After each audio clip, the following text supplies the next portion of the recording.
Alright, in this second part here on this two-span continuous beam example, what we're going to do is we're going to get into, again, anticipating what the answers are, but this time by using an approximate analysis. The previous part we just guessed at what was going on based upon our broad experience of lots of these kinds of items that we've performed over the years.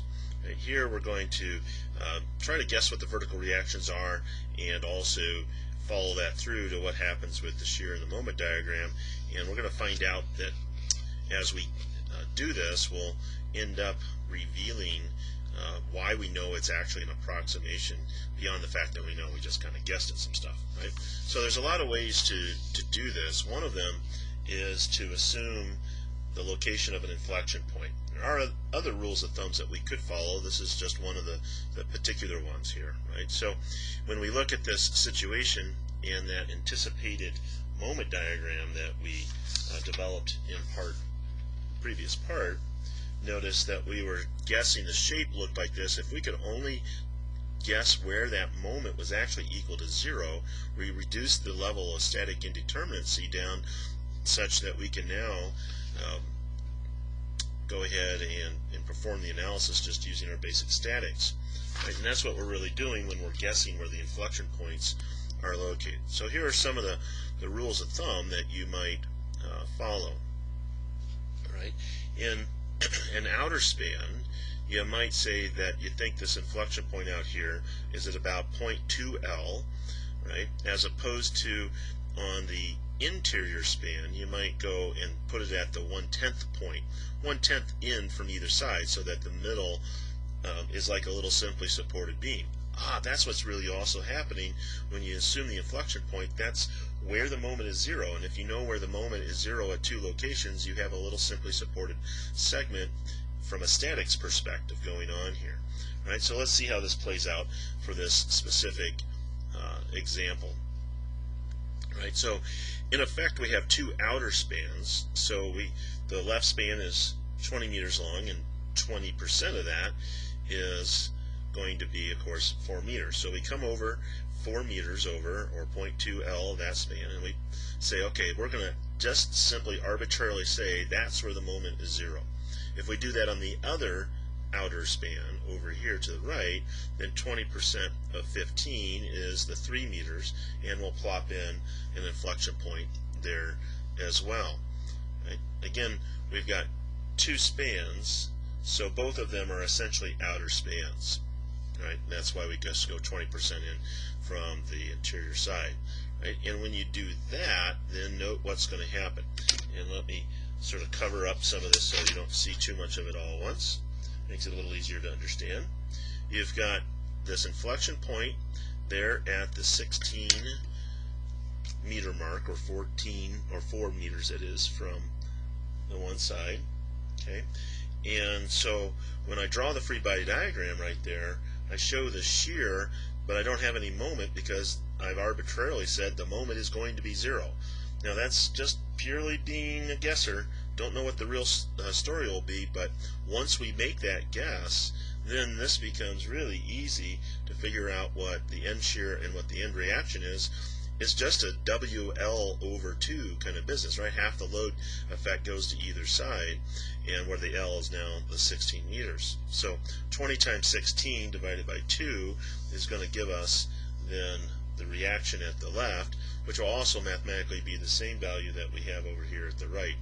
Now, note, it's supposed to be 160, and I actually wrote down the wrong number initially, thinking something totally crazy. I was adding 160 to the downwards load of quote 200, which it's not, and that's how I got that completely wrong. It's just going to split the total load here into 2 into either side. You do that for both sides. Okay, so over here we've got 20 times 12 divided by 2. There's your 120, and that'd be kilonewtons. And so then we got 120 on either side. Now note what happens in this middle segment. I pull that out. Remember, again, it's at the inflection point, so these internal moments are 0. The shears turn around, right? This span is pushing down on this other middle piece, right? Just like the middle piece is pushing up and supporting that portion. So you got to flip those around, and so now we've got those two end shears, or not end shears, but there's shears at these inflection points, the 160 and the 120, plus the load that's left over here, the 20 times the 7. Add all that up, it's all going downwards, and the reaction in the middle has to support that at 420. Right, so let's get the units in here. That's what we're really working for. There's our estimate then of the reactions by having assumed the inflection points. Then note what's going to happen then. Correspondingly, we can create the approximate shear diagram. The little tilde is for the approximate. And we go up to 160, come down by the distributed load. We get to the minus 240 here, go up by the reaction, take the 180 and come down. And note, we're going to close off nice and perfect because we assured equilibrium with the reactions just by having assumed where those inflection points are, where the moment is 0 at, right? That's that key.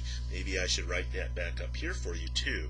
When we're assuming location of the inflection, we're saying where is the internal moment equal to 0, because remember, moment is related to curvature, and curvature then is associated with that inflection point when the curvature is 0. Right? So we'll get down here an approximate shear diagram that is consistent with the reactions, and it will be all in equilibrium. Will close off. If we guess the inflection points right, then when we go do the moment diagram, everything will be perfect on the moment diagram.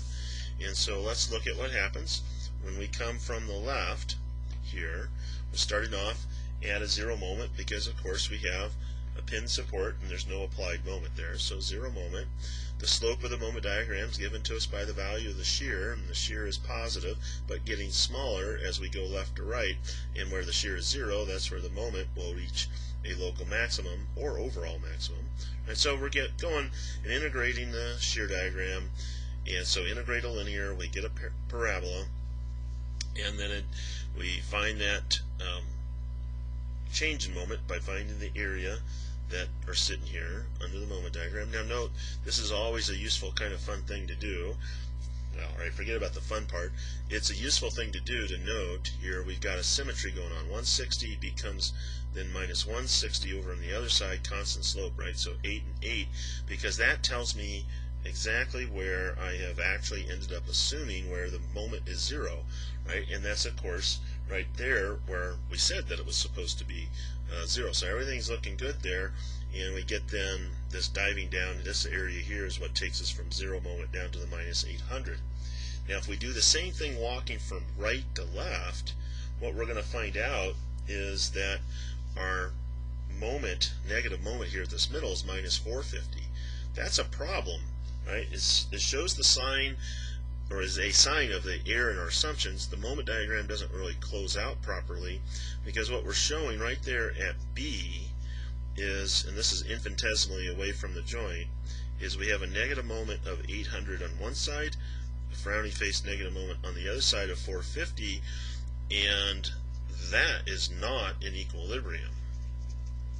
Right? So that's okay here, because that just shows that our guess was incorrect, that the inflection points are not really right there. Right? So that's how you'll have reactions that are in equilibrium with each other. You'll have a shear diagram that's consistent with that, and you have a moment diagram that if you build it according to the rules, well, you're going to have an incompatibility that shows up because we actually did make a wrong assumption. How wrong or how off it is, we'll find out as we execute a more exact approach.